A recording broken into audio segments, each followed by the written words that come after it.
Our first assignment together is a missing person commission. There's no need for combat or venturing into any hollows, so it's completely safe.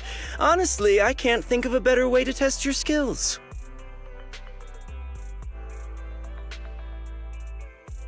Not to be rude to the client, but guiding people through the hollows is what a proxy does.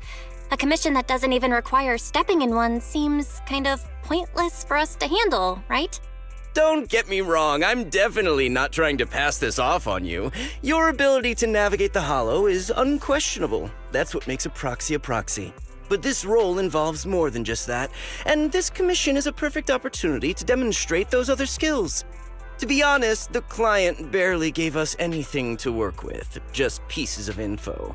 That's why this is a perfect chance to show off your skills in gathering intel, spotting details, and negotiating. All the makings of a top-tier proxy. You've made your point. Guess we can't refuse now. Let's see the job.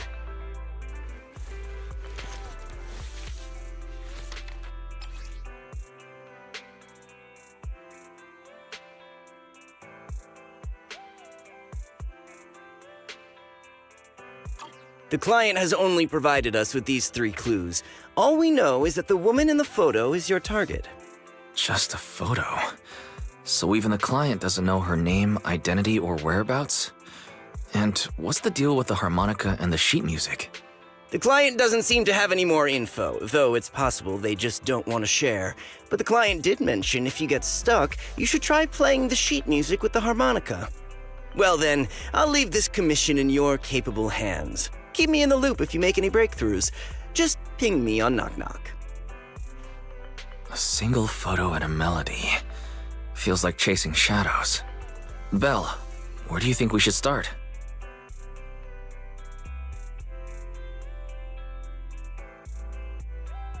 Maybe we should start with Port Elpis.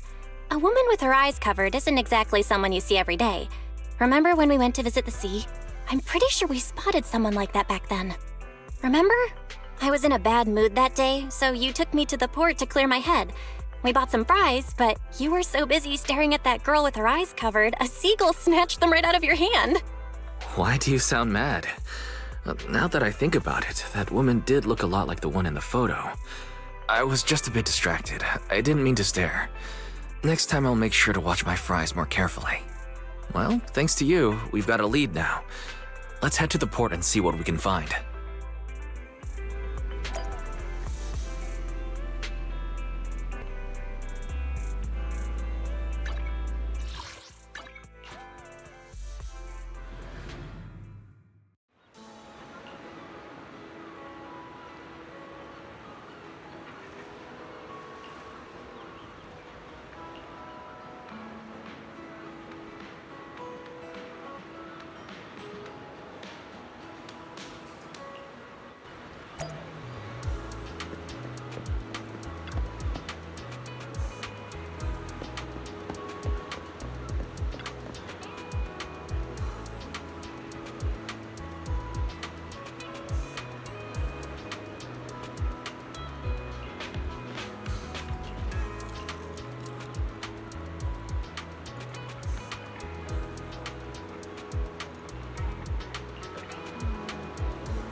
No luck on my end. Belle, did you find anything? It was wishful thinking to assume that a quick stroll through the port would solve this. But since we're here, might as well give the harmonica a try. Whether it works or not, you owe me some fries before we head back.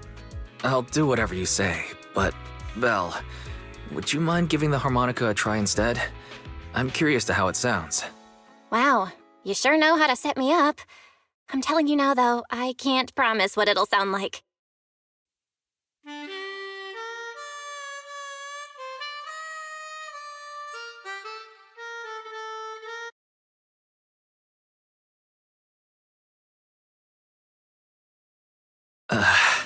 How do I put this?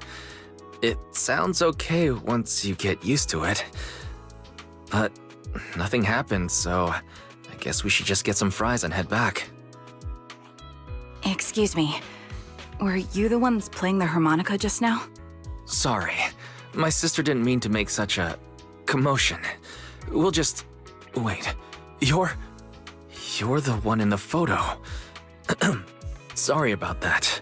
I didn't hear any footsteps, so I didn't realize you were right beside us. My apologies. Moving quietly is second nature to me. I didn't mean to startle you. If I may ask, where did you learn that melody?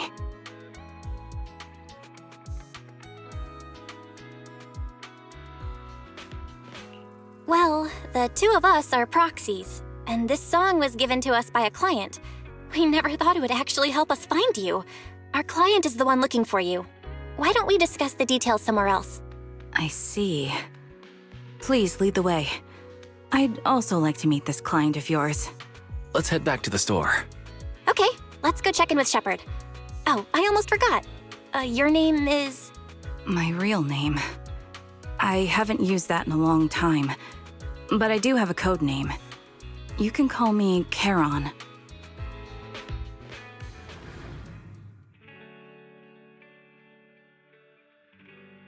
Miss Charon, I just reached out to the information broker who posted the commission. He should be here shortly, and you'll be able to meet the client soon. Please take a seat on the couch. I'll get you something to drink. Thank you, but please, don't mind me. By the way, the second row from the top on your TV wall, third unit from the left, it has a connection issue. You might want to check it out when you have time. Oh, let me see. You're right. How did you know? No wonder there's been some lag lately. I rely on my hearing. I lost most of my vision in an accident. I can just about make out the outlines of my surroundings. To move around like an average citizen, I've trained my other senses to be extremely sharp. I heard a faint buzzing sound. By moving around the room and noticing the change in sound, I was able to pinpoint the location of the faulty TV. Sorry. I hope my question didn't seem rude. No need to apologize. Vision isn't the only way to perceive the world. As proxies, you too should know that better than most. Anything that can be seen with your eyes can never be considered a secret.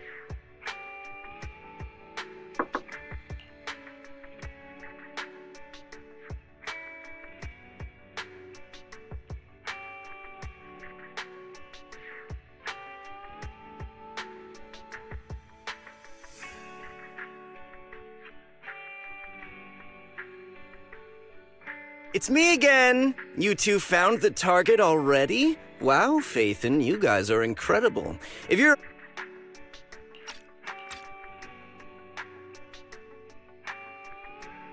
High efficiency? It's nothing really. By the way, didn't the client come with you? Charon here would like to meet them. Where to start? It's great that you were able to find the woman in the photo, but there's a new problem. I can't get in touch with the client anymore. There's been no reply from his Knock Knock account since yesterday. I brushed it off at first, but there's still no reply today.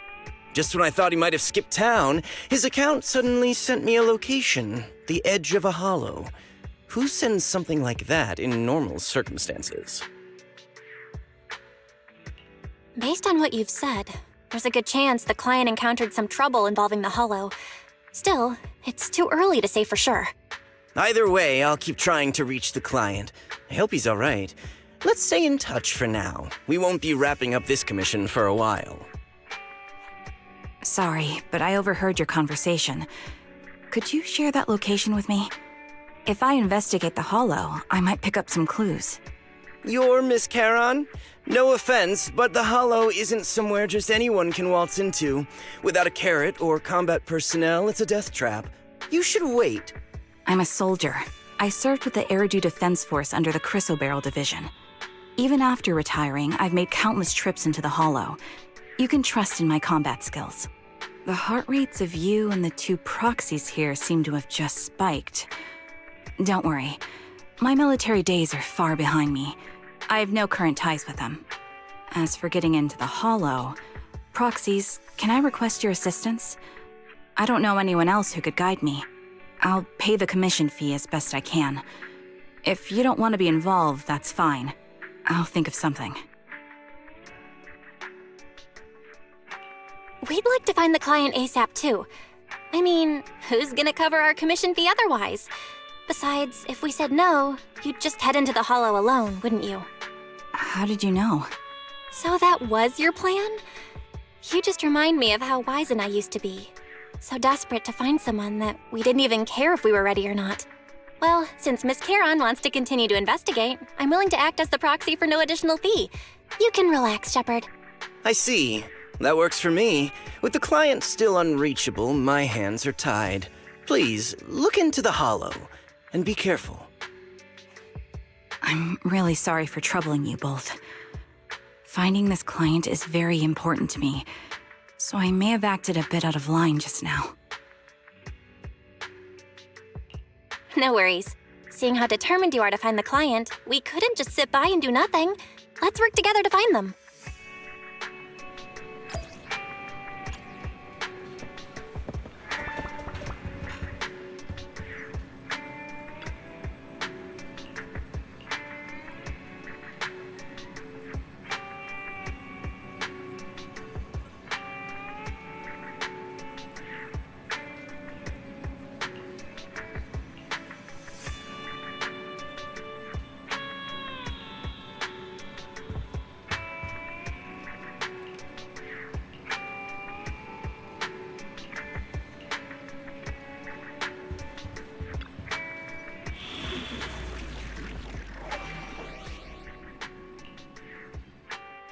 I am the Eye of Obel.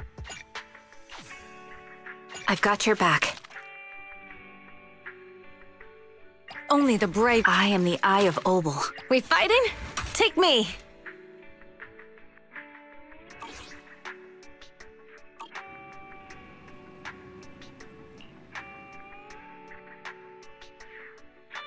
I've got your back.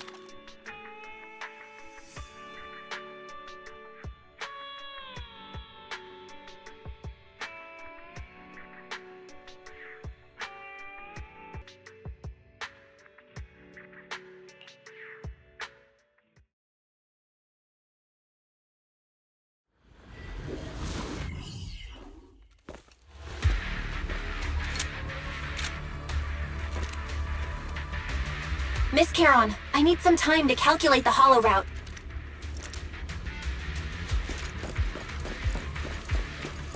Leave this to me, Proxy. Actually, I've been to this Hollow before for reasons. I still remember the way forward clear as day. All right. I'll take point. Oh? Well, why don't you wait just a little longer? Calculating a path doesn't take that long.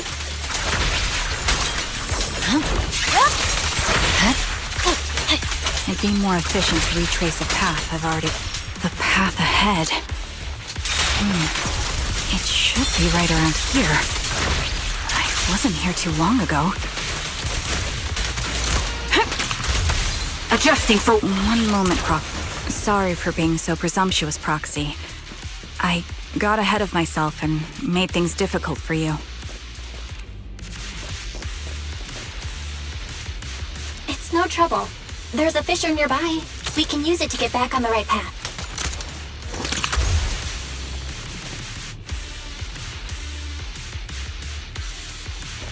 Let me lead the way from here on out.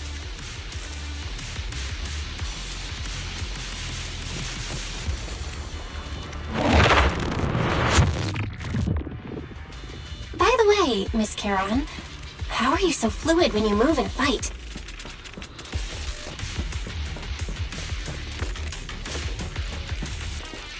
Is it because of your sharper hearing and heightened senses?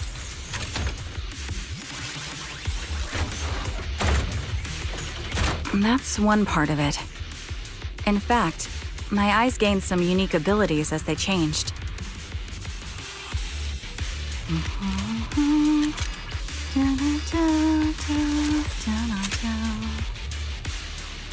I can't see most things clearly, but I'm able to detect the etheric fluctuations of nearby humans, ethereals, and other objects.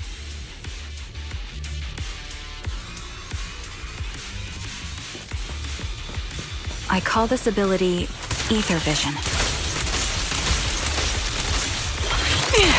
The melody of... That's quite the ability! Given your combat style, those eyes must come in handy on the battlefield. Wait, something's up ahead. Hey, idiots, I'm here. There's someone on the ground. Ugh, it smells like blood.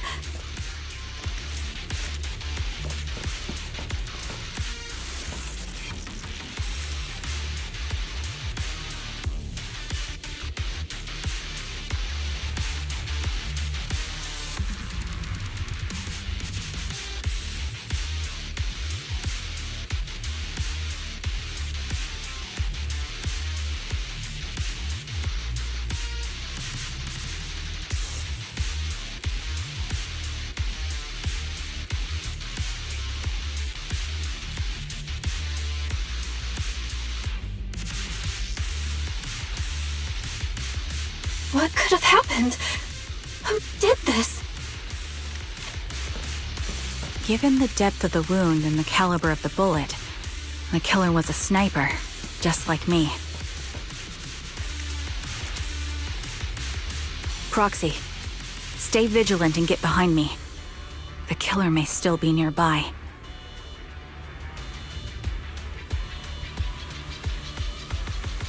They seem to have no qualms when it comes to killing. Let's press onward. I feel there may be more victims, and...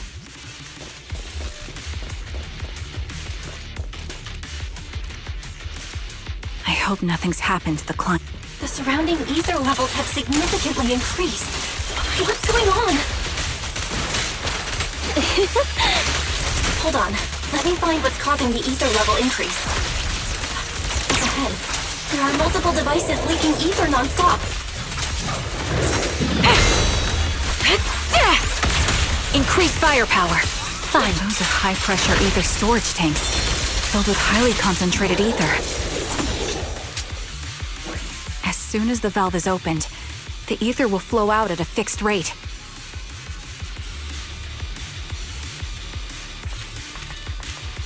All right. Such high ether concentrations will make the nearby ethereals more active and cause more to show up.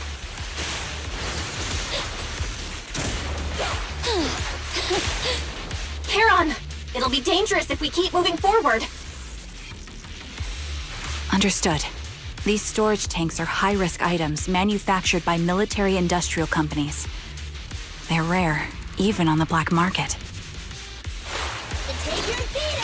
Are you feeling it? Several of these storage tanks appearing in the hollow is a clear sign that our opposition has malicious intentions.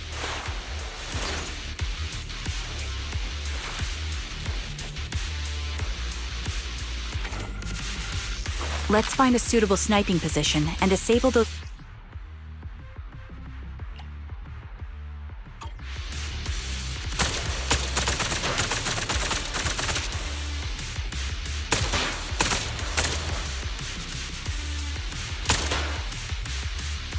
All high-pressure ether tanks have been disabled. We can keep moving. Here.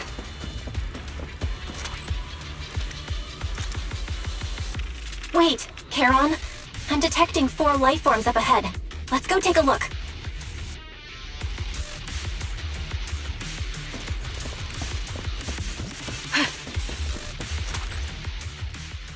Proxy, there are 4 people over here.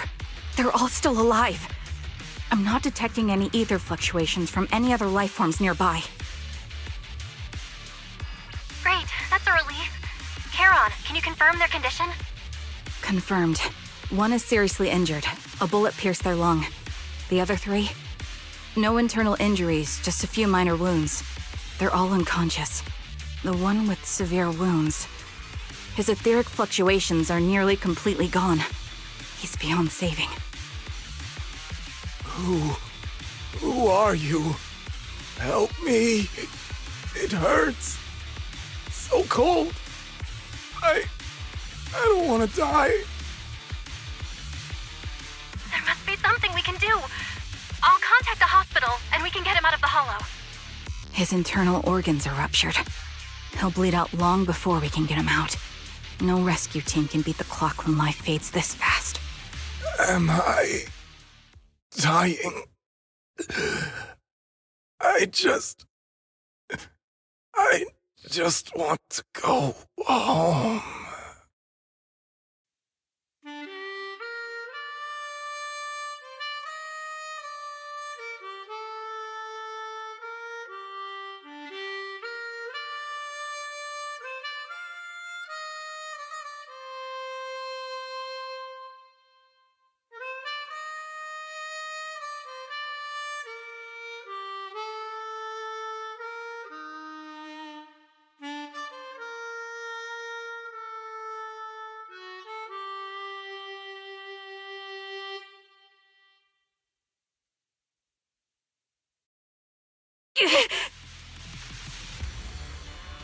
Charon, what's wrong?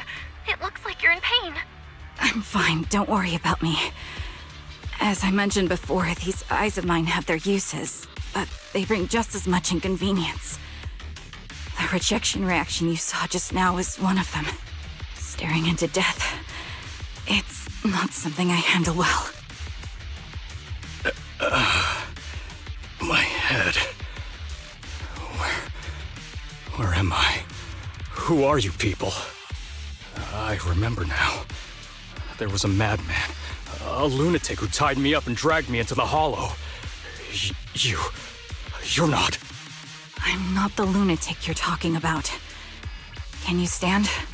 There are 2 more unconscious survivors here. If you can, help us carry one of them. Let's get out of here together. Leave? We can leave this place? What about that lunatic who shot at me from the shadows? The culprit should be gone by now. Charon, let's get the survivors out. Follow me.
Thank you all for assisting me, even though I'm a stranger. You've given me valuable information. It's the least we can do after you saved our lives. If there's anything else you want to ask, go right ahead. I do have some questions left to ask. Before that, could the three of you introduce yourselves? I'd like to see if there's a pattern to how the killer chose their targets. I'll go first. My name's Zoe. I used to be a soldier in the Defense Force, but now I'm just working a regular desk job at a private company. Don't let that fool you, though. I've earned my stripes. I'm Jesse, currently working as an internet information broker. I'm still pretty new at it, though, so I can't think of any reason someone would target me. My turn? I'm Erin. I was also in the Defense Force, but now I'm unemployed. Actually, I have a question for you all. Did you see my friend when you were in the Hollow? She's about my height, with shoulder-length blonde hair and a mole under her eye. We were kidnapped together, but I can't find her anywhere now. If I recall correctly, we didn't come across anyone like that in the Hollow, among both the survivors or the bodies. It's all right. I'll keep looking. I hope she's okay. We were always inseparable. We even planned to visit Scott Outpost together for Remembrance Day. I never thought something like this would happen. Remembrance Day? What's it about? As the name suggests, it's a day organized by the Defense Force for the families of deceased soldiers and veterans. People gather to mourn their loved ones who died in the fall of the old capital and find comfort in each other's company. I didn't know the Defense Force did that. Huh. Maybe I should go check it out. If I can't find her anywhere else, I'll head to Remembrance Day alone. Maybe she'll show up there. Was your missing friend also a member of the Defense Force? Yes, she and I were in the same squad. Obsidian Division's Cartis squad. This sounds like a series of murders targeting the Defense Force. But Jesse wasn't with the Defense Force. No, you're probably not far off. Jesse claims to have been up front, but he neglected to mention he was once part of the Defense Force. Right, Jesse? Well, that's... I just don't like bringing up my past in the Defense Force. It's not like I'm trying to hide it. They're just memories from my time there that I'd rather forget. I was part of Obsidian Division's Noct Squad. That's the absolute truth. I was also in the Obsidian Division, Impura Squad. I don't know who those who died in the Hollow were, but it seems the killer really is targeting members of the Defense Force. Wait a second. If I remember correctly, during the fall of the old capital, didn't our three squads work together on a mission outside Hollow Zero? We did? I don't really remember. I have a vague memory of it, but there were so many people on the mission, I don't remember your faces. Thank you all for the information. I'm starting to see a pattern in the killer's choice of targets. But there's something else I need to ask. I came to this hollow because someone I'm searching for sent me its location. And that person was likely being held by the killer as well. Did you happen to see anyone else? You're not giving us much to go on. At least tell us what kind of person you're looking for, male or female, what they look like. Can't offer much help without that. Sorry, I don't have much else to share. Even so, if any of you remember anything else that may be useful, please let me know. This is very important to me. You don't even know who they are, yet you're so determined to find them. Is it really going to be an issue if you can't find this person?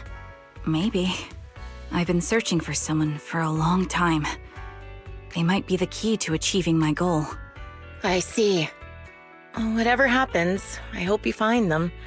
If there's anything I can do to help, just let me know. Thank you. But please, prioritize your own safety. If the killer is targeting former Defense Force members, there's a good chance they'll come after you again. Stay vigilant.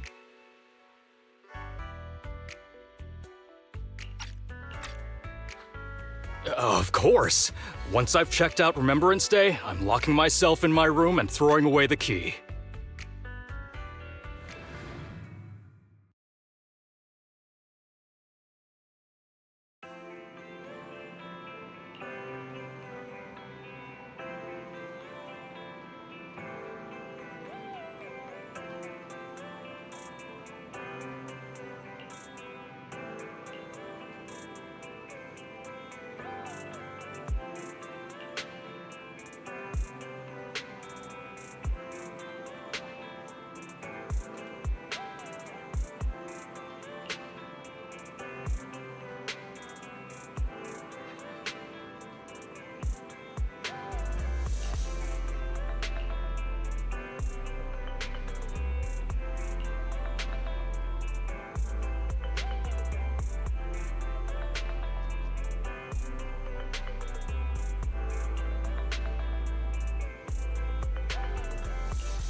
Phaeton, you've already been to the Hollow and made it back safely? Did you run all the way here? Do you need a moment? We've already been to the Hollow, but unfortunately, we haven't found the client yet. I'm fine. Did you find any clues there? There are traces left behind. Signs of a kidnapping. It's very likely the client was involved.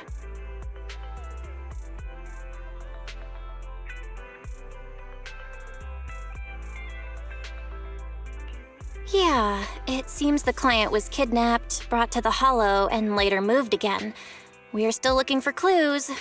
But why did you rush over to the store? Did you find anything? Well, just take a look for yourself.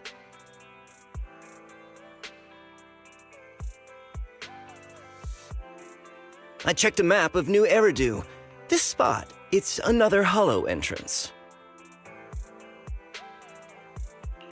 We've been chasing dead ends with absolutely no clues, and now one just appears out of nowhere?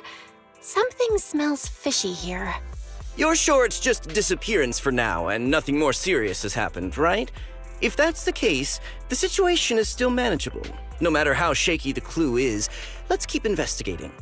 Just be careful. Any casualties, and this will become something beyond our control. At that point, stop the commission and contact me. I'll bring in some professional Hollow experts to deal with the situation.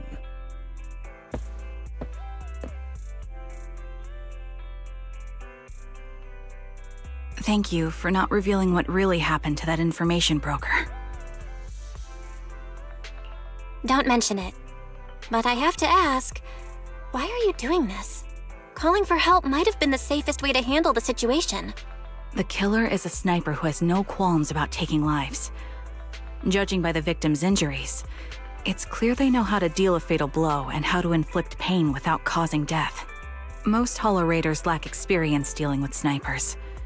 If they encounter the killer, it's likely to end in a difficult fight, or worse, casualties.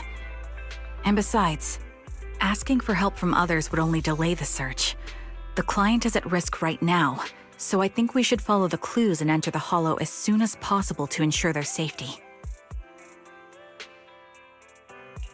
I helped you keep this from Shepard, but I have to admit, it's just too dangerous.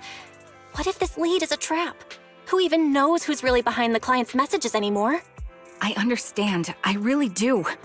But what if we're late and something happens to the client? Why is the client so important to you, Charon? Would you be willing to tell us? Are you so set on finding them because they're connected to the person you've been looking for? The client's true identity might be the very person I've been looking for. And if not, they most certainly have some vital information. Since leaving the military, I've spent years searching for my missing teammates. They were more than just comrades who trusted me with their lives. To me, someone raised as an orphan, they were family. I've scoured countless hollows and every corner of New Eridu to find them, but I've never found a single lead. Until I met you and heard that melody on the harmonica. It's called Homecoming. My squad leader composed it. Only our squad knew it. And yet that client of yours not only knows the song, but also gave you the sheet music. Please, Proxy. This client is the only lead I have left. I'm certain my teammates are still alive. If this trail goes cold, I don't know when I'll get another chance to reunite with them.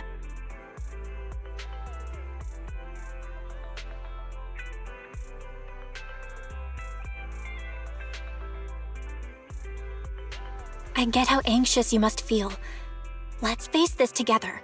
But this time, we really need to be extra careful. Thank you, Proxy. I feel much better knowing I have your support. You can trust me. I'll protect you if the killer is really waiting for us in the Hollow. We'll make it out in one piece.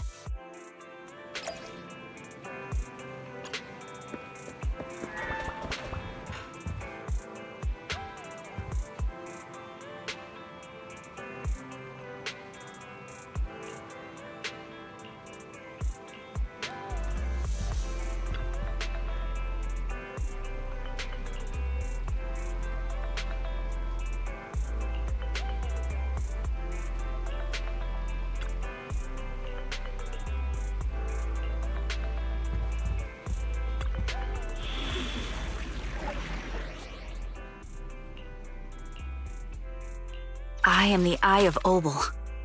Your rat head made I'll follow your instructions.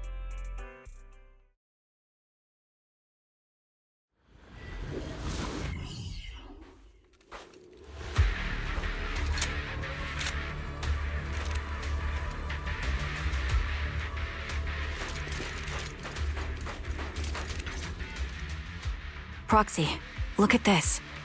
A communicator left right at the Hollow's entrance. Why is there a communicator here? It doesn't look like it was randomly left behind.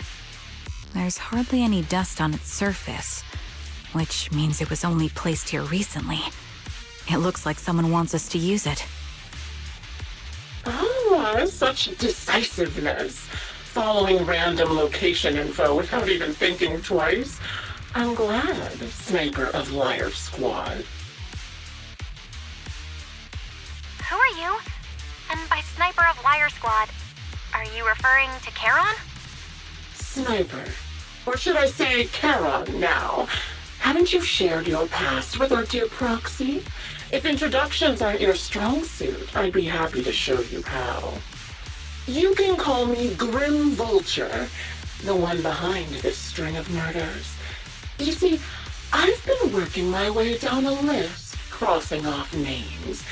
And now, Charon of Liar Squad, your name is next. Looks like you've done your homework on me. Just because my presence interfered with your plan, you've decided to take me out for good? I thought you were just going to be another obstacle in my way. But now, with you in my sights, this must... I'm not sure what you're referring to, but I'm looking for someone. Given that you're waiting at the Hollow entrance they shared, I'm guessing you have them.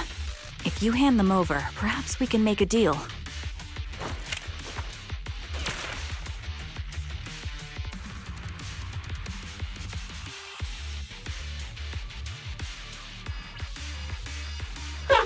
So your version of making a deal is stalling for time to locate me and lining up your shot? Can't say I'm surprised. After all, that's exactly what I plan to do too. You seem to have rather unique eyes, but you'll never get the chance to hit me. After all, no one's better at counter-sniping than me. Seems talking won't resolve this, but I'm not averse to using force. Now that's the spirit! If you're looking for someone, why not search the Hollow for clues? Providing you can survive both my attacks and those of the ethereals, of course. Oh, and I've prepared a little gift for all your trouble. I hope you still have that determined look on your face after seeing it.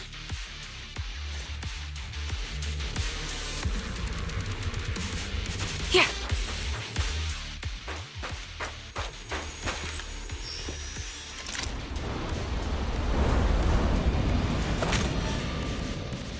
Watch out for Grim Vulture taking shots from afar!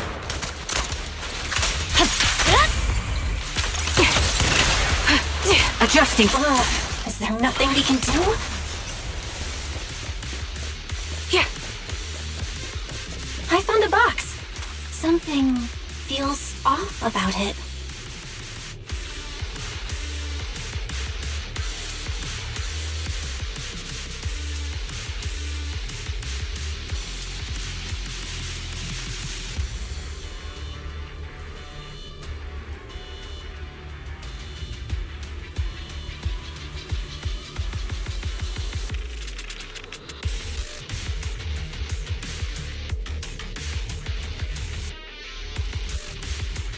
You still remember what's inside the box, right? Your loyal teammate's cap, the one Styx always wore.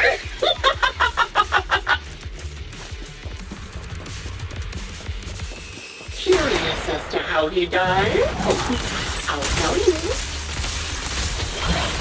He took his own life. Now it wasn't much different from being offed by ethereals.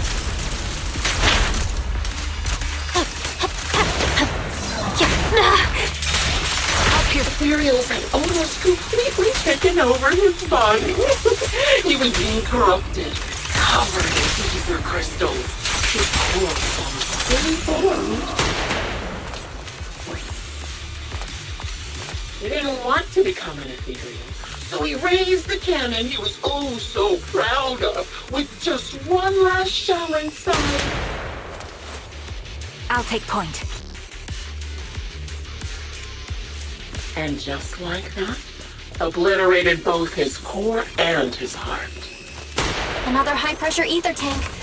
And a lot of ethereals have already been drawn to it.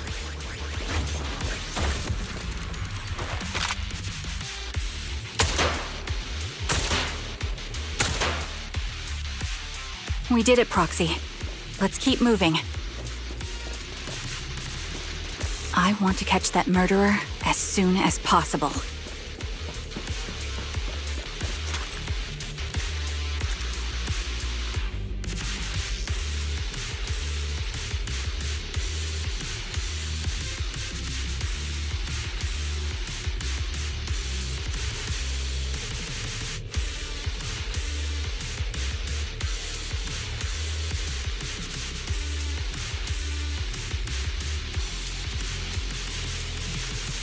Acheron's favorite gloves.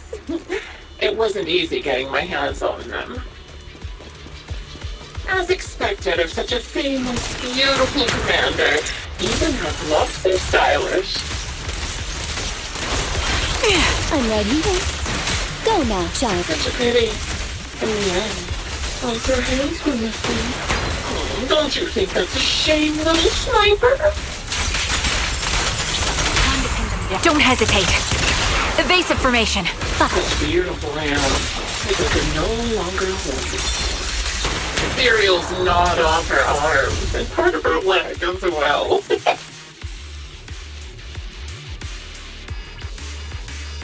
But she still had some backbone. She stood tall, even in death. It's just as I said. She died from multiple fatal wounds. Even the most beautiful flower will wither without protection, won't it?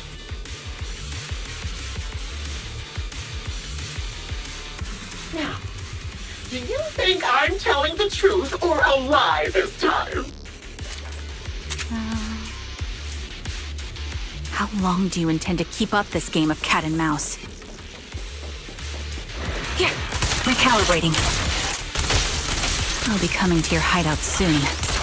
Wipe that smile off your face and wait. Wait and see what I'm going to do. Supporting position. Good reaction! Hurry up then. I've got one final surprise location for you. Hey, idiot! Engaging. I'm sure you figured out the route to get to me. That's right. The surprise is at the end of the road.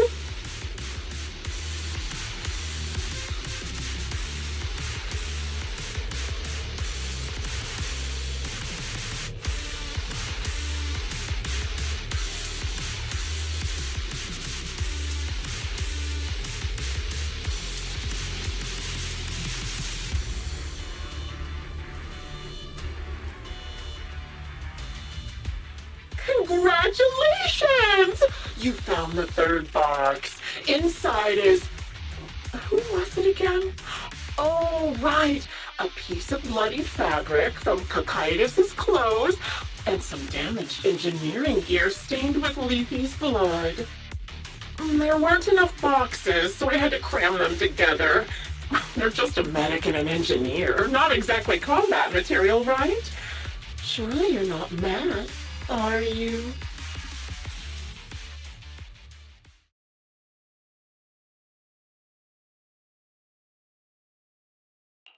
Enough already! Using her squad mates? Her family to mentally torture her? That's vile. How much longer are you planning on doing this? Oh dear, did I go too far? My sincerest apologies. It's just, watching you plunge headfirst into my trap was so entertaining. I may have gotten a bit carried away, you know? Relax, the person you're looking for isn't here, and those are just fakes. I didn't actually take them from her comrades. Her comrades are long since corpses in the hollow, after all. How could I possibly have gotten hold of their clothes?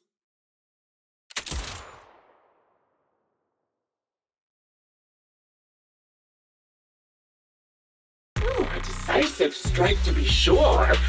But as I've already said, your awareness, sight, and experience mean nothing in front of a more skilled sniper. I didn't expect to kill you so easily. There was a subtle change in your ether fluctuations the moment I fired. That was all I needed. You knowing my past makes me feel sick. But after seeing that you're just a coward who feels fear from another's killing intent, it doesn't bother me as much anymore. Coward, you say? How fascinating! You were little more than a hollow shell before, but now that you've bared your teeth, you've started looking somewhat respectable. I know your composure is nothing more than a facade. You've never truly faced the weight of your comrades' deaths, have you? I bet your mind is now filled with their dying screams. Karen and I both believe her squad is still alive. You can drop the act. Why are you so fixated on Karen? Just because she used to be in the defense force? She has nothing to do with your target. Nothing to do with it? Then why don't you go ask her about it? What surprises me more is you actually believe her teammates are still alive.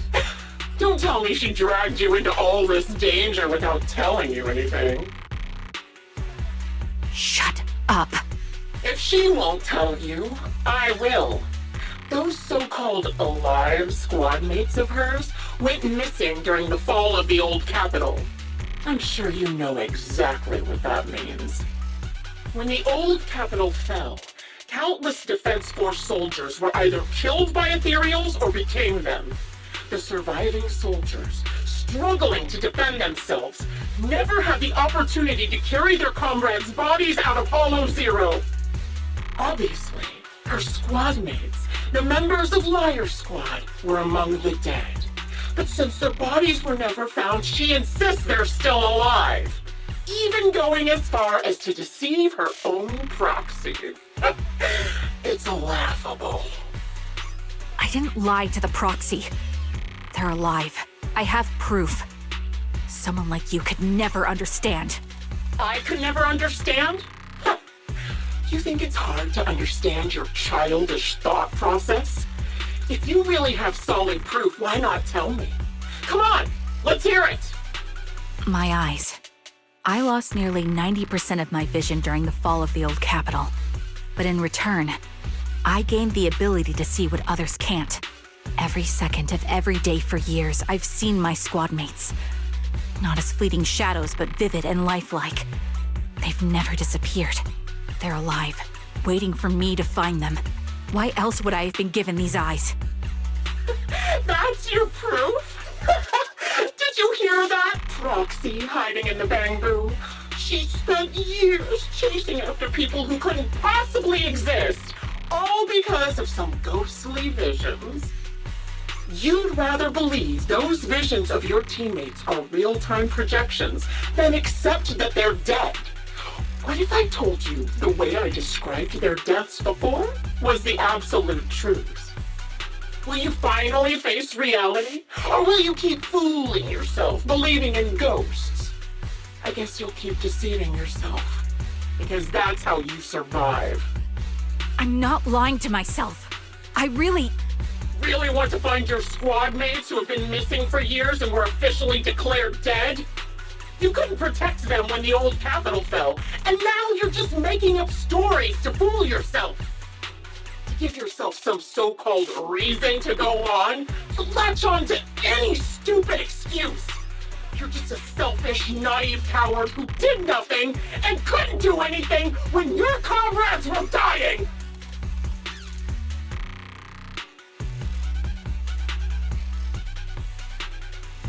Giving up already? At least you've got a shred of dignity left. Nothing disgusts me more than a useless hypocrite. Enough of this. Time to die, coward. Charon is not a coward. Someone who'd enter perilous hollows just to find what they seek. Someone who'd play music to console a dying soul, despite the pain in their eyes, is anything but a coward. At the very least, she's far braver than a criminal like you, who hides in the shadows, enjoys torturing others, and is constantly in fear of being caught. Proxy, Your proxy sure has a way with words. I won't waste any more of my breath. Just die already.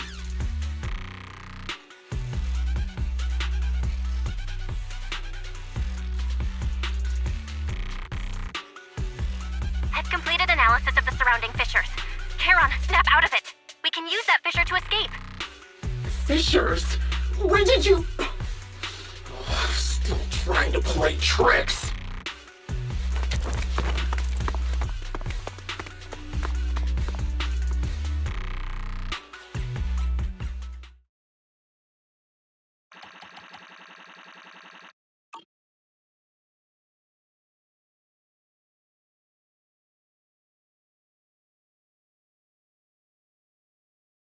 Charon, do you want some hot cocoa? I'm sure you're exhausted after such a tough fight. You should get some rest. thanks, but I'm fine. Don't listen to Grim Vulture. They'd say anything to get under your skin. Once we start doubting the truth, we've fallen into their trap. No, Proxy. I think Grim Vulture has a point. Maybe it's all just in my head. The things Grim Vulture left. When I touched them, I was reminded of the day the old capital fell. I felt the same sensation when I touched an injured comrade. I tried to shake off that feeling, but the truth is, I can't stop thinking about the possibility that all my squad mates are dead. Would you be willing to share more? What really happened to you and Liar Squad on the day the old capital fell? That day, in the first hour Hollow Zero started expanding, Defense Force HQ thought it was just a normal Hollow disaster, and thought they could suppress it with the standard amount of troops. Liar Squad was among the first troops sent there. Before we left, our superiors promised reinforcements would be on the way to support us in combat, so we didn't need to worry too much about facing the Ethereals. But soon after we began the mission, we realized things weren't going to go like we thought. The Ethereals came at us like an endless tide.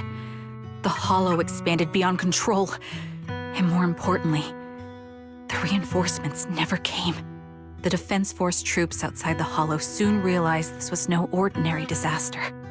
Hollow Zero was devouring Eridu at horrifying speed. The reinforcement plan was called off, and the promised troops retreated.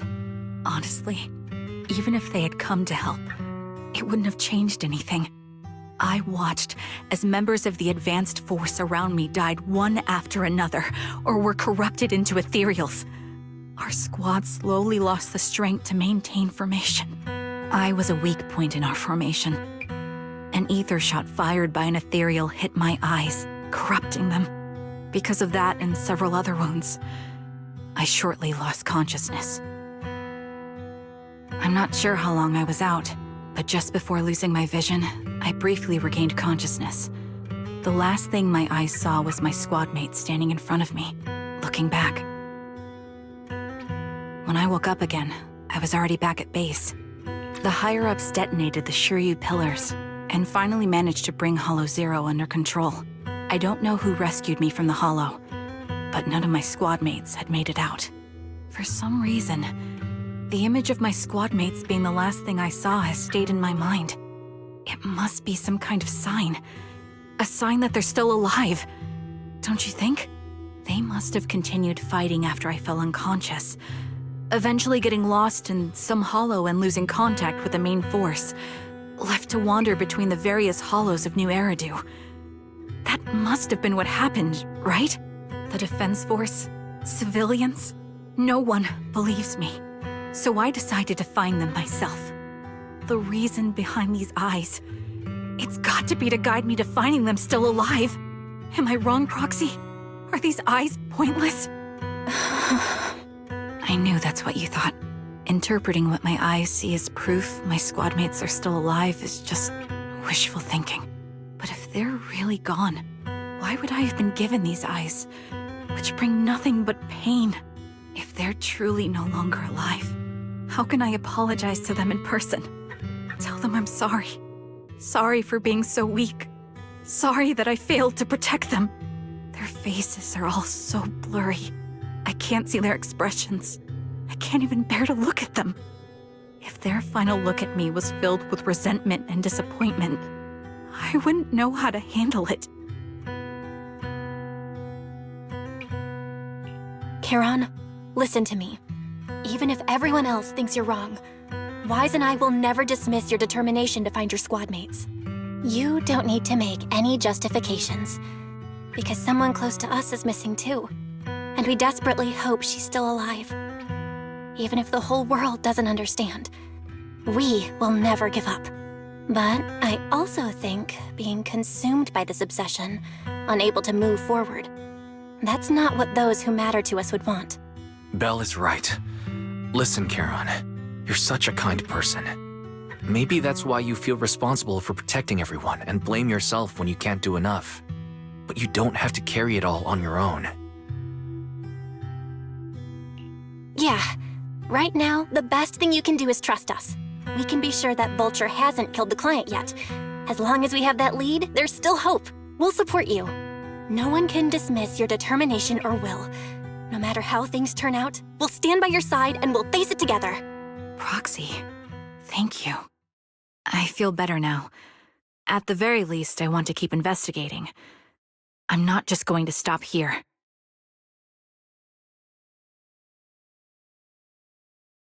Sorry to disturb you at this hour.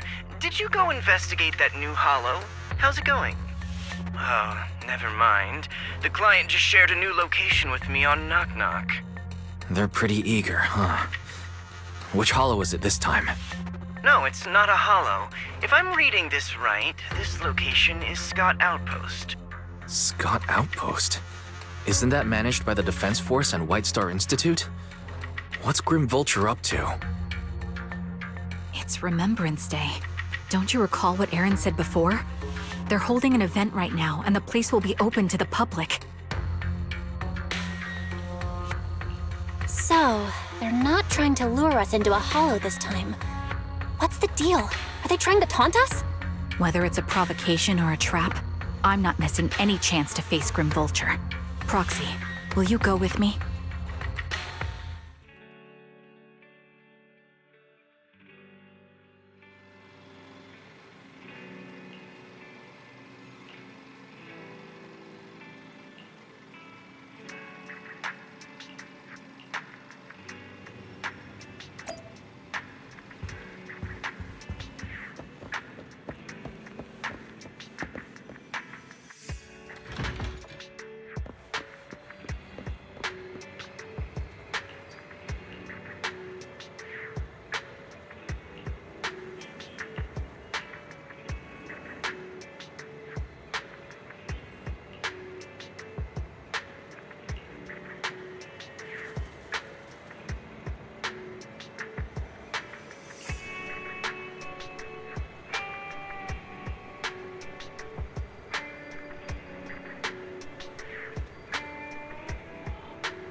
I'm sorry for being mean to you before. Mom told me you were protecting Dad until the very last moment before you passed out. I shouldn't have said you left him to die. I'm really sorry. Zita was really young when it happened, so she was too little to understand, and I haven't really talked about it. I hope she didn't upset you. No, she was right. If only I'd been strong enough to take down most of the ethereals, maybe they wouldn't have ended up in that situation. Oh, that's not fair. The old capital was falling. No single person's strength could ever be the deciding factor in the face of a disaster like that. In spite of it all, you survived. If they were still here, I'm sure they'd see that as something to celebrate. I've always known the truth. I failed to protect them. A weakling like me survived, and the rest of them disappeared without a trace. This isn't solace. It's the worst possible outcome. That's something I can't face. I've never had the courage to tell you I couldn't protect your loved ones. All I can do is wander New Eridu, hoping to find some trace of them.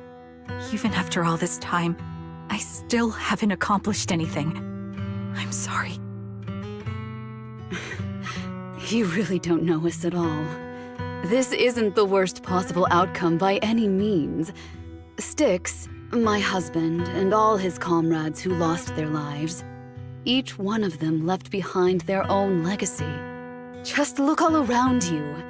Everyone standing before you is a legacy they protected that is carried on to this day. After my husband passed away, Zita and I received survivor benefits. And with all the odd jobs I've been doing, we've managed to get to where we are today. Styx always wanted our daughter to study art, and Zita's interested in it too. Now, that dream has become a reality. She just got accepted into the art school in Janus Quarter. Mom and I have our tough days, but I often think of Dad's cheerful laughter, and that memory gives me the strength to keep pushing through. One day, it'll all pay off, just like it has now. Thank you for always being by my husband's side, even at the very end. Well, I suppose you must have heard about my condition from my son? Ethel, Kakaitis used to tell me about you. He often took leave or skipped work to earn extra money by part-timing, or to care for you when you were sick in bed. Yes, that's true, but I bet he never told you my illness became so bad that I needed major surgery, and he worked his tail off to raise the money. Who would have thought he would pass before me? I used the benefits from his death for the surgery, and that's the only reason I'm here today. In a way, his passing allowed my life to continue. Every time I think about it, I feel like I need to keep my body healthy and live a few more years. The sights I see, I believe he can sense them from somewhere far away. When I was too weak to take care of him, it was you and your comrades who stayed by his side. Thank you for everything that you've done for him. As for me, well, I'm currently working as a fashion designer. A fashion designer? Is that because of Acheron? It is. I'm sure you remember how much she loved beautiful things. She was always into fashion, so I decided to become part of that world. That way, she can always be with me. I admit I had no idea how fun fashion design could be until I actually gave it a shot. I wish I'd figured that out sooner. We would have had so much more to talk about. Anyway, I'm planning to start my own fashion brand next year.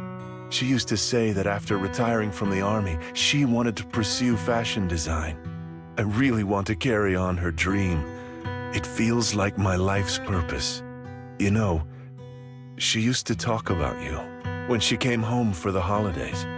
How your rivalry pushed her to keep improving. So, thank you. I'm proud of my sister, and I'm proud of you, too. As you can see, All of us have made it to this day, carrying the will of those we loved. So please don't say they left nothing behind. They've always been a part of every pain and joy we've experienced over the years. Please remember, everything and everyone in New Eridu is only here today because you all risked your lives in battle. Thank you. Thank you, everyone. It's been wonderful to hear about how you're all doing and to listen to these words. I'm so glad I decided to come here on Remembrance Day. Speaking of which, I wasn't expecting to see any of you. What brings you here today? I could ask you the same thing, Ethel. Last time I asked, you said you weren't coming.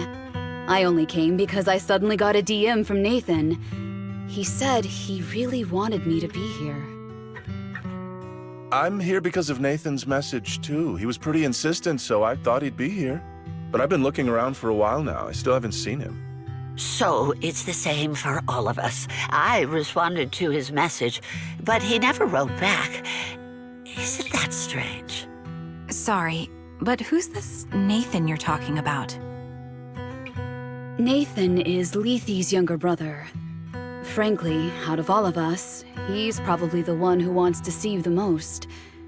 He used to be part of the Defense Force himself, and...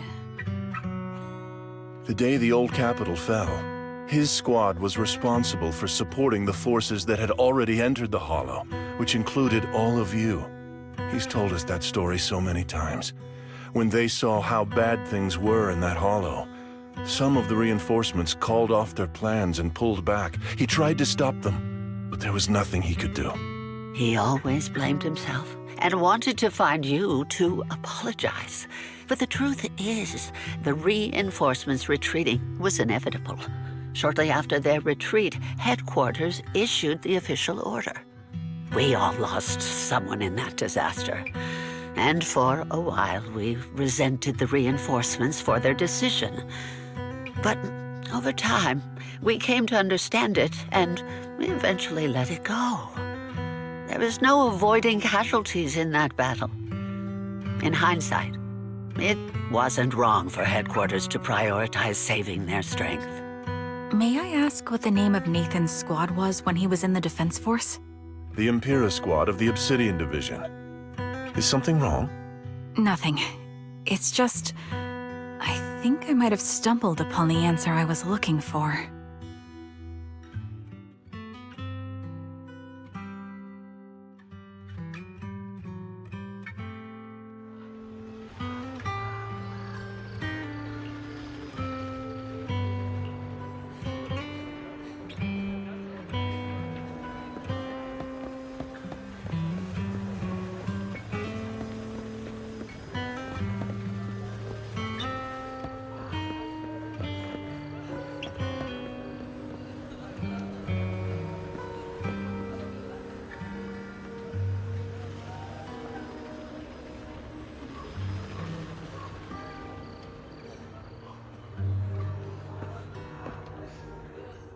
Is that Zoe on the podium? Is she here to speak for the soldiers? That seems fitting. She's cut medals, after all. But I don't see Jesse or Aaron anywhere. Didn't they come? Everyone please, quiet down. Zoe, of Nemesis Squad, a representative of the veterans, will now deliver the Remembrance Day speech. Hello, everyone. I'm honored to stand here and speak on behalf of all of the soldiers of the Defense Force. Today, we gather to commemorate Remembrance Day, a day born from the tragedy of the old capital's fall. Many of us lost relatives or friends in the disaster, and I am no exception. Every member of my squad perished in that battle, leaving me as the only survivor. Losing the friends you cherish to the Hollow is a pain that never fades. It's a sorrow that will stay with us, now and forever. However, to the families of the fallen soldiers, hold your heads high with pride for your loved ones who gave their lives. They fought to the very last moment when the old capital fell. Death isn't the end, nor dishonor. It is their eternal medal. They gave their lives facing an unstoppable disaster, exchanging their sacrifice for the world we have today. In doing so, they fulfilled their duties as soldiers to perfection. Without the blood they spilled, Eridu would not have endured, and new Eridu would never have risen from the ashes. In honor of the wishes of the departed, look ahead, people of New Eridu. Our thoughts and remembrance of those who passed will be carried in every flicker of candlelight and in every bouquet of flowers.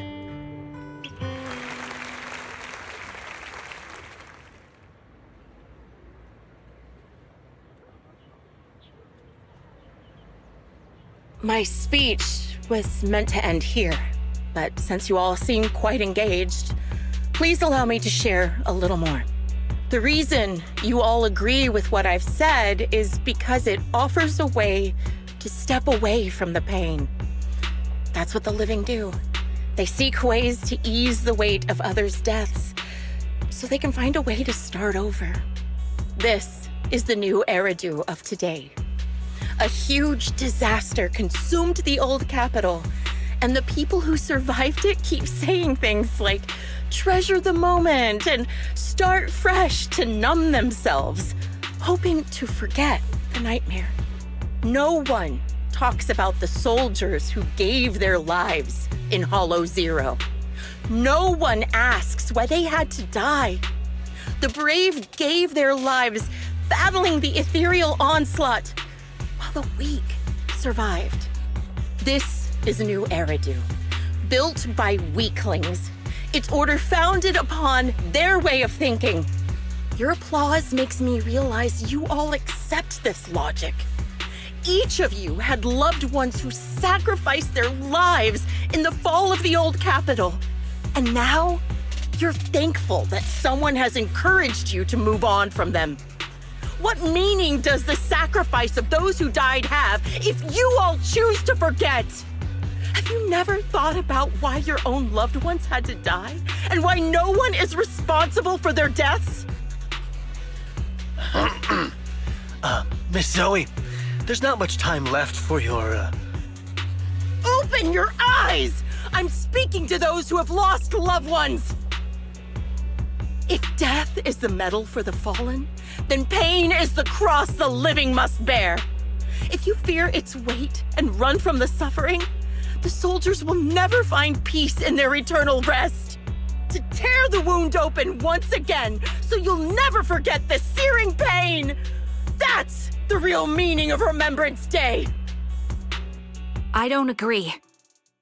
Charon, I didn't expect you to be here for Remembrance Day. How are things going with your search? Seems like you have something to say. Among the people standing here, there's a woman who raised her daughter with the survivor benefits left by her husband. Another who's been able to carry on with her life thanks to the final efforts of her child. And yet another who's found purpose because of the influence of his late sister. The will of the deceased lives on in every person here. The soldiers who died during the fall of the old capital fought for this. The future that their loved ones are making for themselves now. The old me might have agreed with what you said, but someone taught me that pain and hardship can lead to hope. They helped me see that hope could be inherited, not just destroyed when life fades. That's why I believe the departed didn't leave us wounded or with a heavy cross to bear, but with a melody. Each of us holds a harmonica that plays the melody of life. At first, it may sound awkward, but it will eventually flow smoothly, taking on our own style, until it merges with our soul. You seem quite certain about what you're saying. Tell me then, what kind of melody is left behind by those we've lost? I'm not sure. I can't picture the exact melody, but I trust the answer I've chosen. And I trust everything I've seen and heard. A vague and insubstantial answer, isn't it? I was right about you, Charon. From the moment we met, I knew we'd never really understand each other. I'm sorry you feel that way. Everyone, I apologize for taking up your time. My speech ends here. Please feel free to continue with your visit.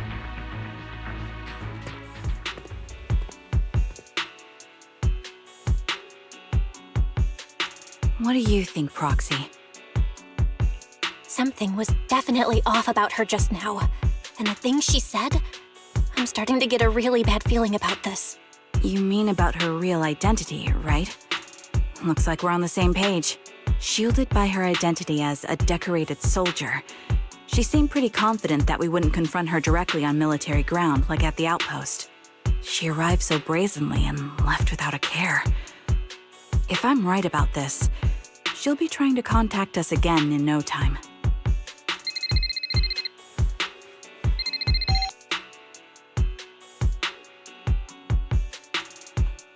Looks like you're a little busy, so I'll keep it short. The client just sent me a location via Knock Knock, along with a picture of several unconscious, tied-up individuals. I'll send you the location shortly. It should be an entrance to the Hollow in Port Elpis. At this stage, I don't have any further requests. My only hope is that you'll proceed with caution. A location with a picture of the hostages. Looks like Grim Vulture is losing patience and wants to put an end to all this. Charon, what's your plan? With everything that's happened, no matter what you choose, I'll stay by your side till the very end.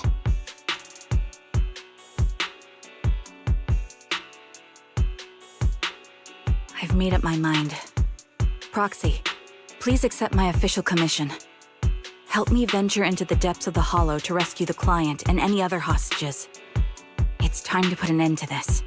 It's up to me to stop Grim Vulture. Stop her from crushing everything in front of her with that heavy cross.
I am the Eye of Obel.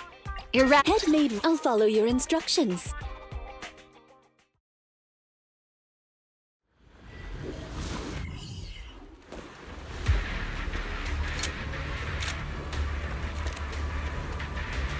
Charon, look! Another communicator.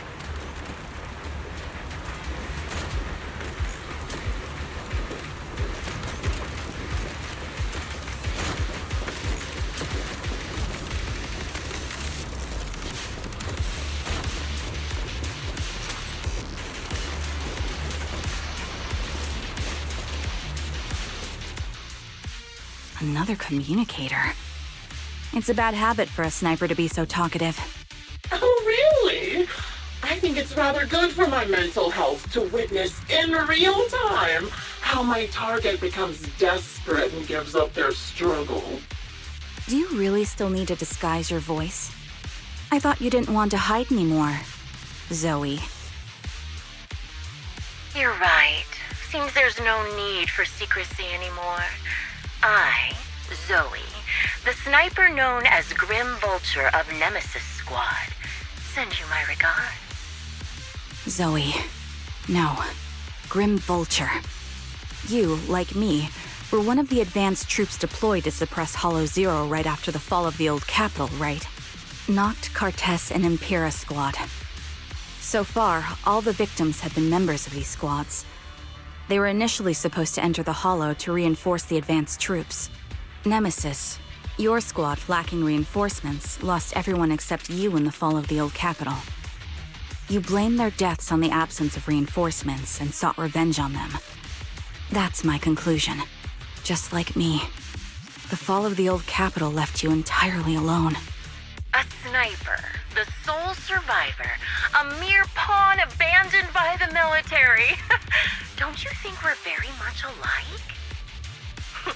The Impera squad member, Nathan, the one you're searching for, he pleaded with me to let him go when I was about to kill him, saying he had to see you no matter what.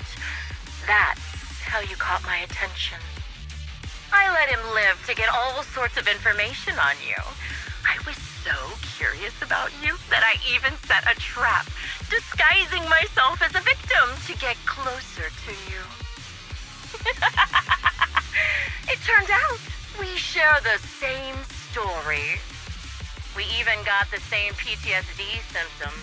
After all these years, we still see images of our teammates before they died. It's impossible to erase them from our minds. It's just, you use ridiculous fantasies to numb yourself, chasing after illusions of your squad mates, while I can't afford to be as naive as you.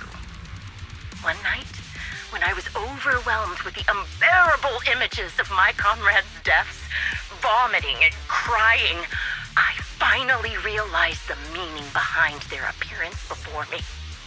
They were pleading with me, pleading for vengeance against those who abandoned us, begging me to destroy the repulsive, hypocritical new order of New Eridu. So, I carried on their will.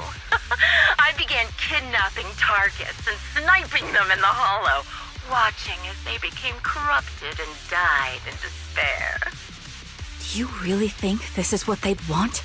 What else? Would they want me to be like you, playing at a game of finding my missing squad mates, accepting their deaths when I'm done playing, and then forgiving the very enemy who killed them? What a noble and virtuous gesture! Forgive on behalf of fallen comrades, coexist with New Eridu's order, and live peacefully among cowards. It's precisely because you and I are so similar that this hypocritical and cruel attitude makes it even harder for me to forgive you. After our first conversation, I was certain I must end your life myself to prove I'm right. That's exactly what I wanted to say to you, too. Because we've suffered the same hardships, I can't accept the path of destruction you've chosen. Jesse, Aaron, Nathan, the client I've been searching for, and any other targets of revenge you've set your sights on. They all feel regret and struggle over the choices they made back then. But you can't see any of that. You didn't target the higher-ups who misjudged the situation, the dangerous ethereals who killed your comrades, or the ones responsible for the fall of the old capital. Instead, you went after the easiest targets. Grim Vulture, as a sniper of the Eridu Defense Force, you have failed in your duty. To preserve the will and hope left by my comrades, I'm going to put an end to your actions right here! That suits me just fine. A sniper should let the gun do the talking. Make it to the deepest part of the Hollow alive, and I'll meet you with nothing but raw malice.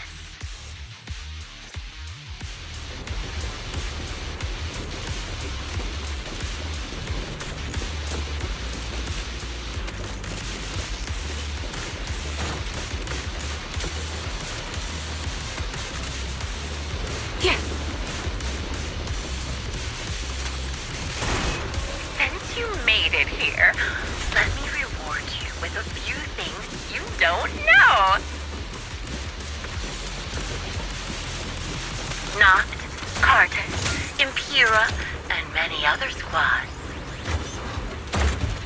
Did you know the reinforcements that were meant to back us up ended up deciding to retreat?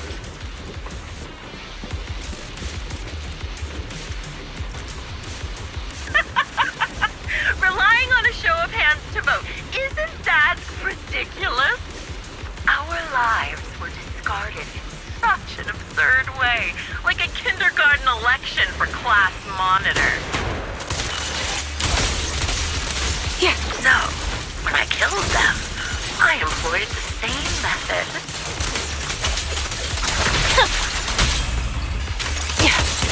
I made the dozen or so people I captured vote on who I should kill first. You wouldn't believe how funny it was. Hey, idiots, I'm here.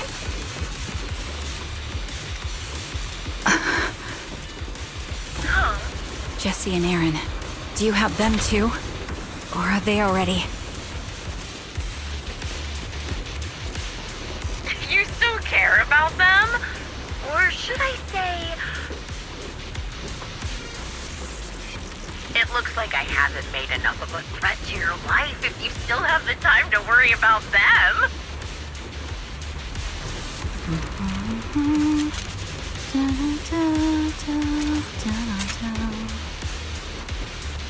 Why not leave their fate hanging as an unsolved mystery? Normally that's more suspenseful, right?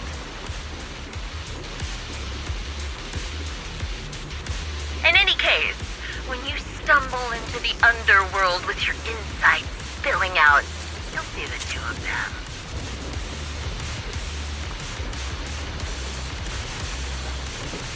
Wouldn't it be more exciting to wait until then to reveal the answer? Those two morons are so stupid. Oh, it's hilarious. I just pretended to fit in a little, and they treated me as one of their own.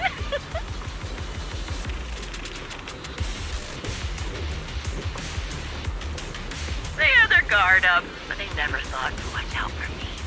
It's no surprise they retreated back then. Bunch of good-for-nothing idiots. Let's keep moving.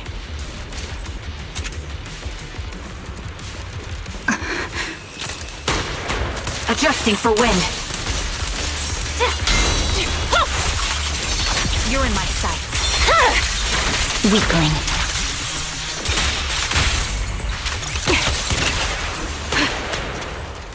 The wind and rain are picking up. This extreme weather is perfect for sending you to your grave, don't you think?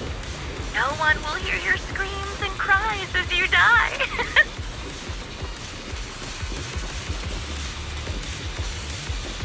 By the time the rain stops, the only thing left will be your cold corpse.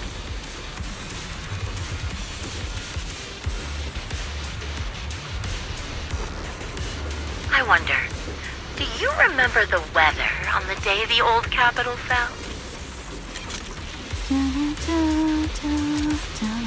It wasn't heavy rain like now, but the sky was just as dark.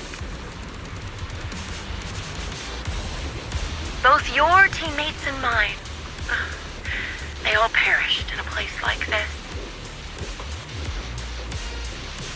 Now that I think about it, I guess I'm actually doing something good. Because if I let you and your teammates die here, maybe you'll be reunited. Aww. You should be grateful. I'll make sure you die just as painfully as your teammates did.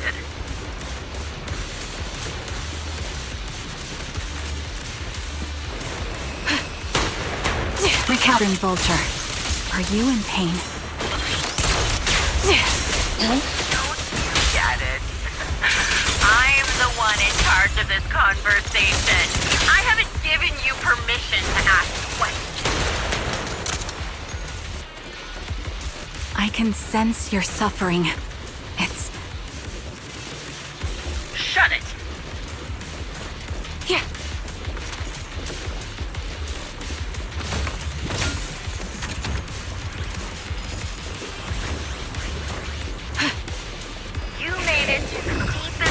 the hollow in one go. Ah! Such determination deserves praise! Now, it's time for the final showdown we agreed on.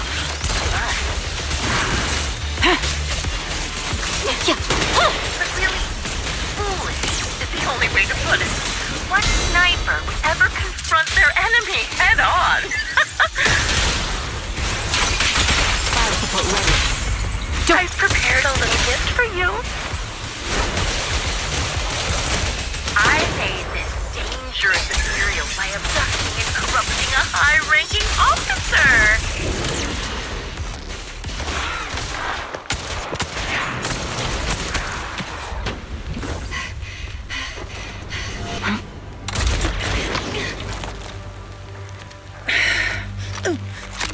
The real failure as a sniper is the one who's been forced into a corner, like you!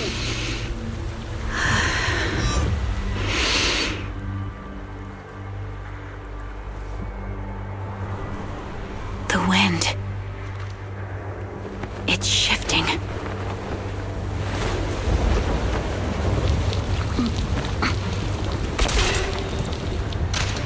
I won't fall for your distractions so easily. What? I will surpass you with my own melody of victory. Damn! And let the wind be the opening notes.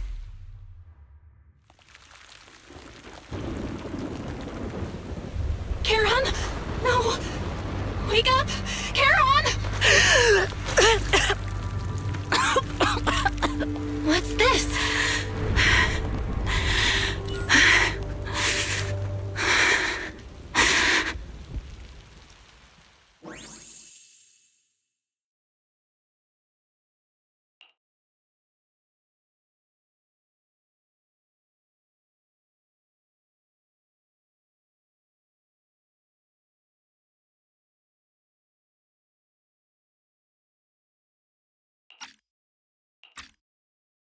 Just you? Where's your friend, the proxy? The proxy went to rescue the hostages. I want to speak with you alone. A sniper should always monitor the changes to their surroundings, factoring the environment into their tactics. Being blinded by the intent to kill and failing to take this into account was your downfall. Didn't expect to be lectured by a youngster. What a disgrace. When my view was blocked, I realized you'd used the visual blind spot to reposition. So I adjusted my aim accordingly. But I still couldn't hit you. Your prediction and accuracy were spot on. I was just saved once again by this. By both this harmonica and by my former comrades. Are you trying to say that this is destiny? That it's the will of my companions guarding me? I lost to the wave of ethereals, to the military's betrayal. And now I lose to your reckless actions, driven by some ridiculous fantasy. Your fantasy, your attitude, your very existence, and the outcome of this battle. They are the greatest denial and insult to my revenge. Yet you're emitting a much calmer ether energy now. Almost as if you found relief. My vision is fading. I can't see my comrades on the brink of death anymore. My wounds are fatal, but I don't feel any pain. Relief. It's not such a bad thing. Did you intend for me to kill you from the start? Let me answer that question with a story. The first time I saw you was actually during the fall of the old capital. My comrades were all dead, and the reinforcements the higher-ups promised before the mission never came. I can't even remember how long the fight went on. Ultimately, I had no choice but to retreat, failing to bring back my squad mates' bodies. I made my way through one battle line after another. The advanced troops were nearly wiped out. But when I reached a certain front, a small squad of survivors called out to me. Few people can still stand after such severe corruption and injury, but all 5 of them were still fighting. They were protecting a girl who had lost her sight and fallen unconscious while searching for a way out of the hollow. They told me they were beyond saving, and if I planned to retreat, I must take the girl with me. I couldn't turn down the last request of a group of heroic soldiers about to die in battle. Your comrades entrusted your life to me. I was the one who brought you out of the hollow. You already know what happened afterward. It didn't take long for you to leave the Defense Force after you came to. Just like me. I developed PTSD so intense that sometimes I couldn't even hold a normal conversation. But for me, the hardest blow was the death of my squad. To an orphan like me, they were family. If the reinforcements had kept their word and provided support, they wouldn't have died for nothing. Don't you ever have that thought? To say I don't would be a lie, but I think deep down you know. From the moment we stepped into the hollow, there was no way we were getting saved. Given how quickly the hollow was spreading, and the ever-increasing number of ethereals, it would take the sacrifice of countless Defense Force troops to suppress it. It wasn't something that could have been accomplished in such a short time. The reinforcements would have only been a drop in the bucket. More sacrifices without results. Canceling the reinforcements, sending the advanced troops to rescue as many civilians as possible to minimize casualties. I think most commanders would have made the same decision. Objective and cold logic. I understand it, of course. But when you see members of the reinforcements living happy lives years later, can you still keep your composure? I couldn't. Even if the chance was minuscule, I wanted my squad mates to survive. But they turned that chance to 0, and still have the nerve to embrace a peaceful future. I can't help but resent them. By the time I realized what I'd done, I had already taken several lives. Nathan. When I tied him up and was about to kill him, he begged me to spare him, saying he had something to give you, no matter what. That was when you re-entered my line of sight. I think I've said this before. We're very similar, yet we have completely opposite beliefs. After meeting you, I became even more certain. In the face of suffering, I chose destruction, while you were destined to choose to protect. But you're still entangled in your obsession with your squad mates. If this continues, you'll eventually sink into a void of despair. Your hope is like a bubble, ready to burst at any moment. The version of you I want to kill is the complete one, who can firmly reject my answer. If you haven't found your answer yet, then I'll be the one to push you forward. I kill you, or you end me. Either way works. But after seeing your growth, maybe I'd prefer you to step over my body. That's the final answer. Why? Emptiness and doubt. No matter how many targets of my revenge I took down, nothing changed. Aiming my gun at former comrades, drowning in hate and rage, all it left was a hollow emptiness. But you're different. You've gained unconditional trust from the proxy. You have the courage to fight through my trap. And eventually, you'll have a melody that's uniquely yours. My belief has faltered. I finally remember. My squad mates were fools just like you. You're right.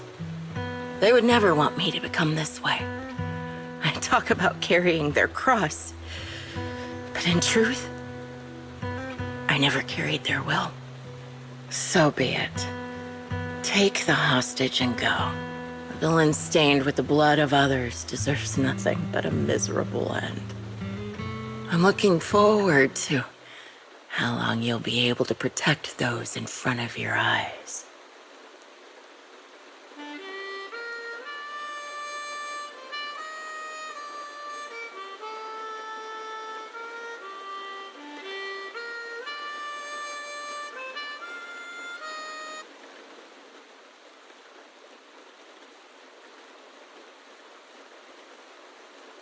It can still be played after taking a bullet.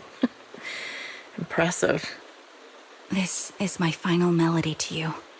No matter how miserable you've become, I'll still remember you. Remember we once shared the same path in life, but in the end, our paths diverged. Your hatred has long twisted into sin. But if not for you, I wouldn't have learned how to hate, or found the true targets of my hatred. I used to know nothing. My teammates served as my teachers and taught me so much.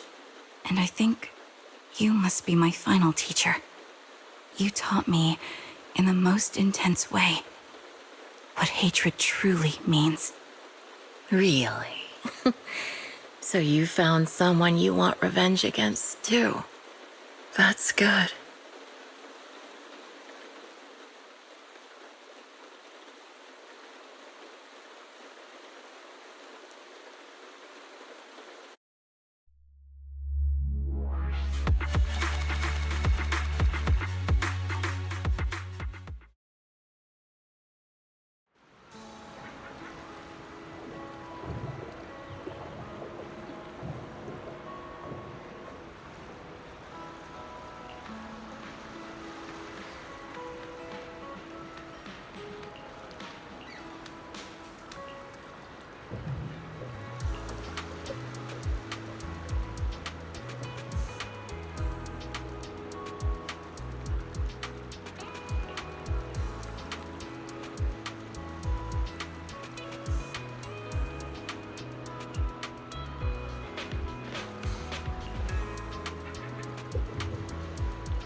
So you're the sniper from Liar Squad.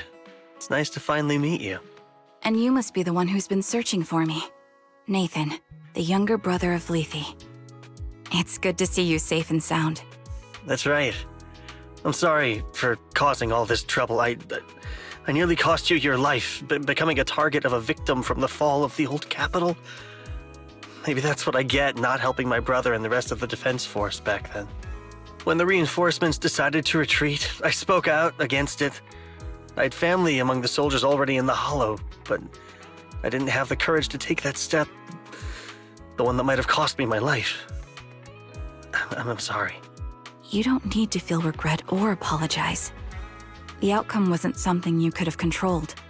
You cared deeply for Lethe, and even today you still think of him. To someone like him, who always cherished family, that's more than enough. Thank you. I heard you've been searching for the members of Liar Squad all these years. I'm nothing compared to your determination.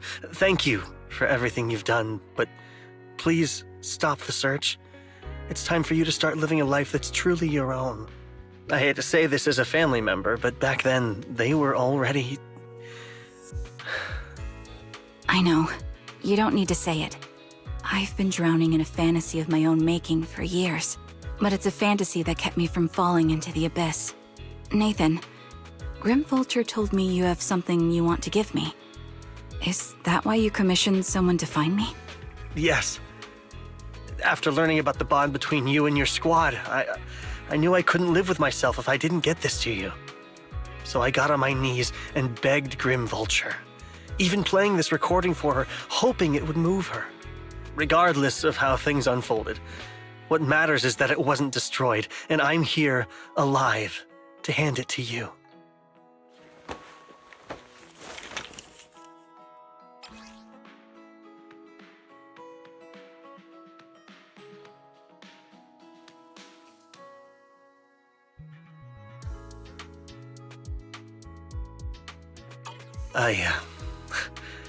I found this while going through my brother's belongings. It's been tucked away for years. There's a recording on it, and I think it's a gift Liar Squad made for you, but never had the chance to give you. Thank you so much. Do you mind if I listen to it now with the proxies? Wait, with us? I thought we were just here to collect the commission fee today. Go ahead. As for the commission fee, I'll pay it to you both shortly, so don't worry about that.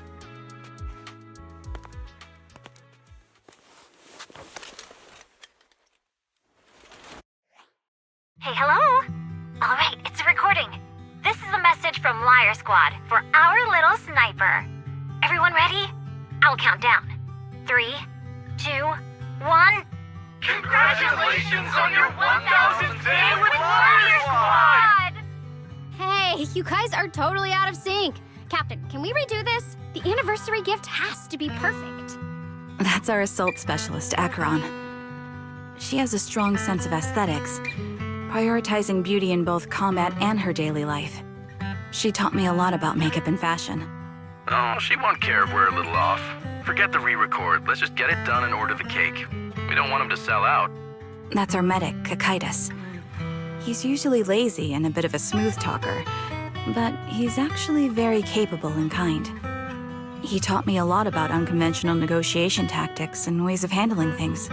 You two, stop arguing during the recording. I've already ordered the cake.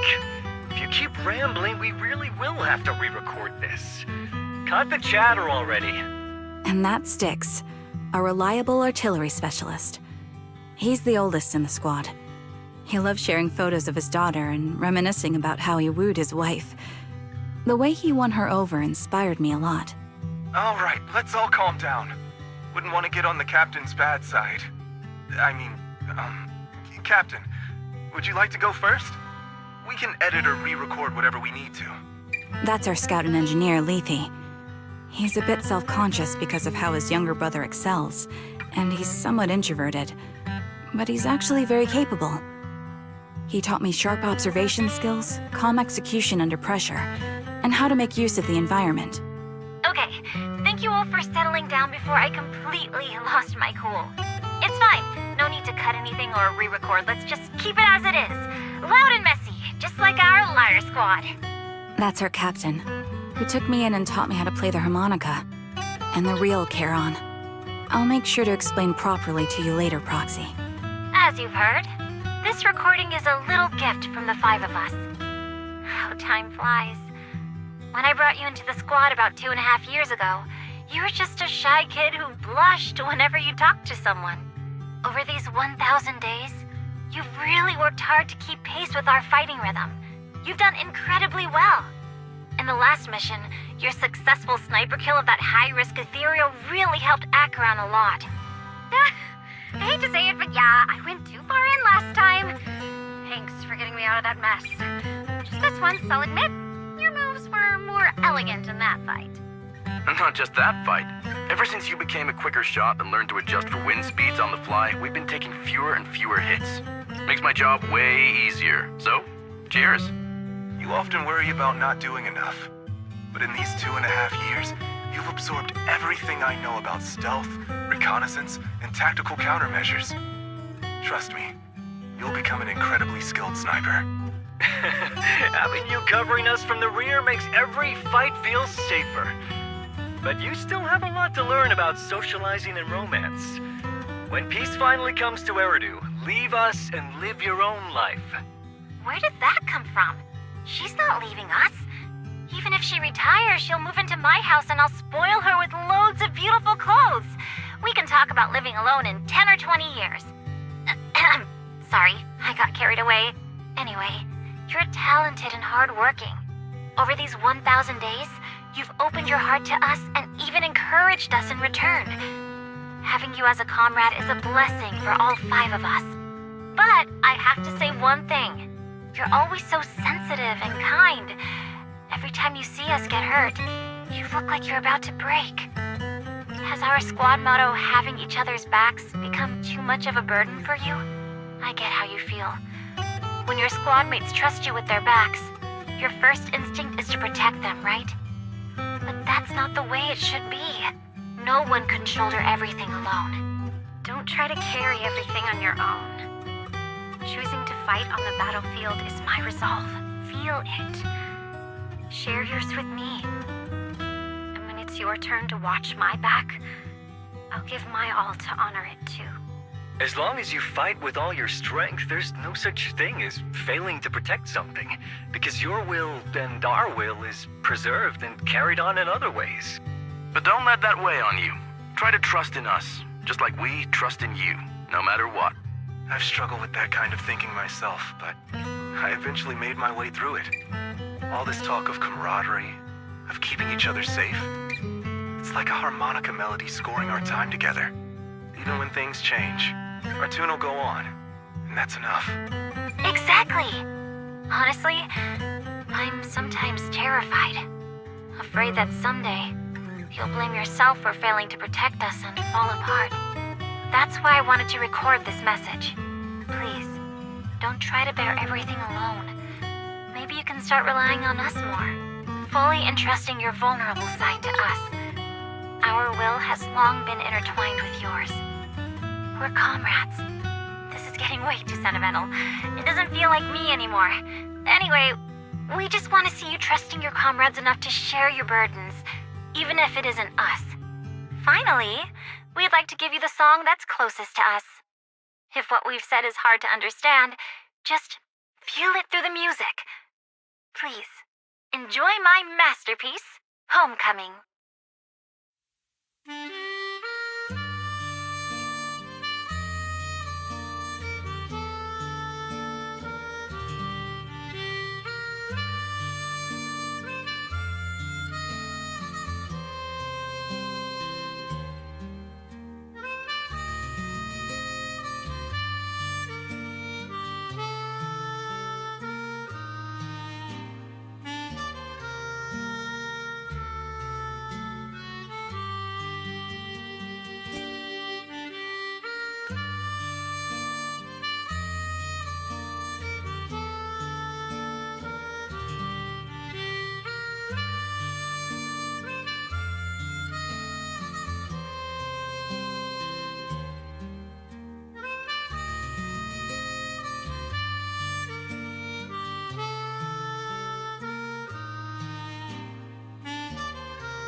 Proxy, do you remember? I was once terrified of seeing the look on their faces. Yes. Can you see them clearly now? Yes. Crystal clear.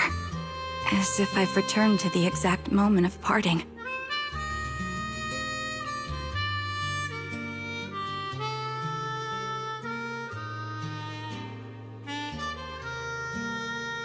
So this is our last glance. This is the answer you wanted me to find. Thanks, guys. For everything.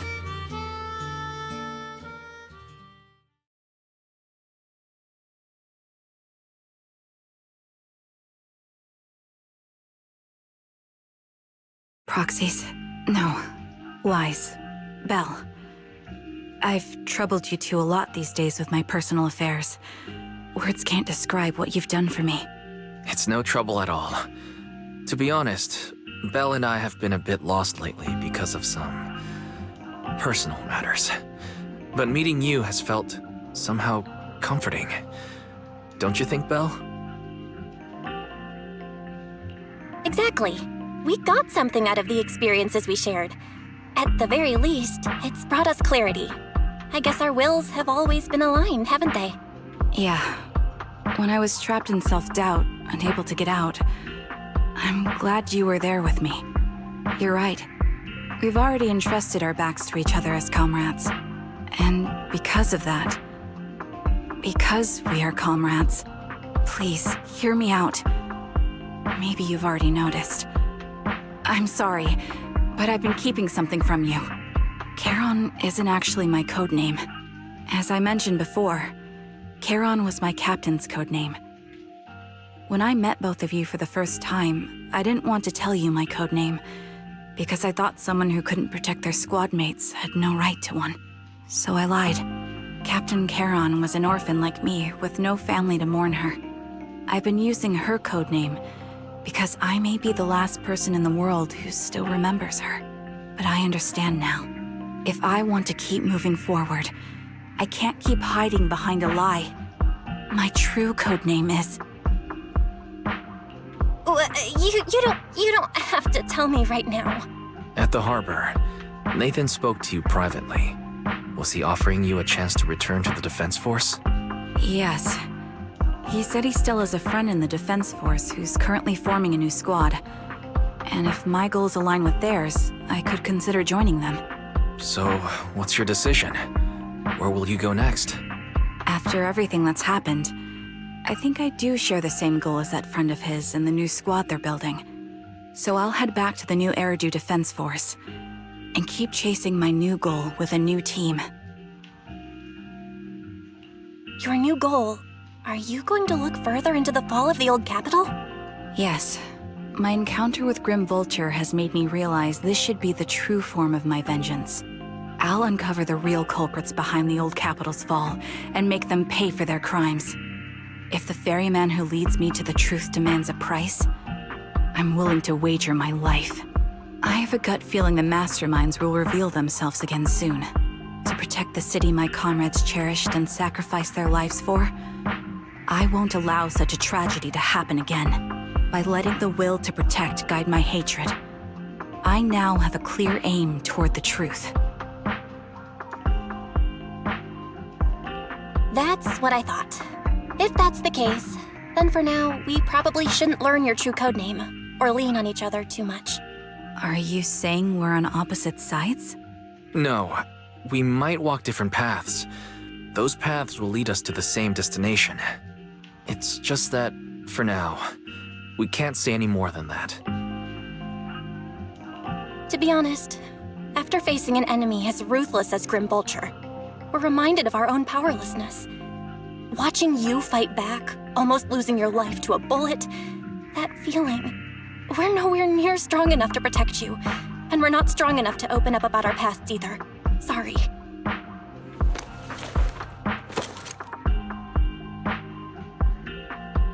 If this is your slightly selfish principle, I'll respect it.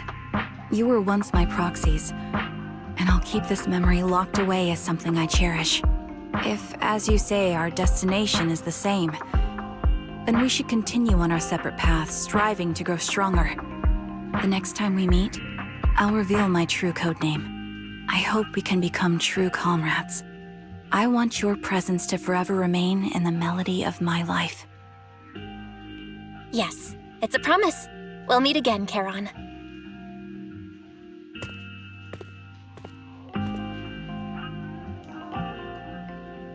Hello.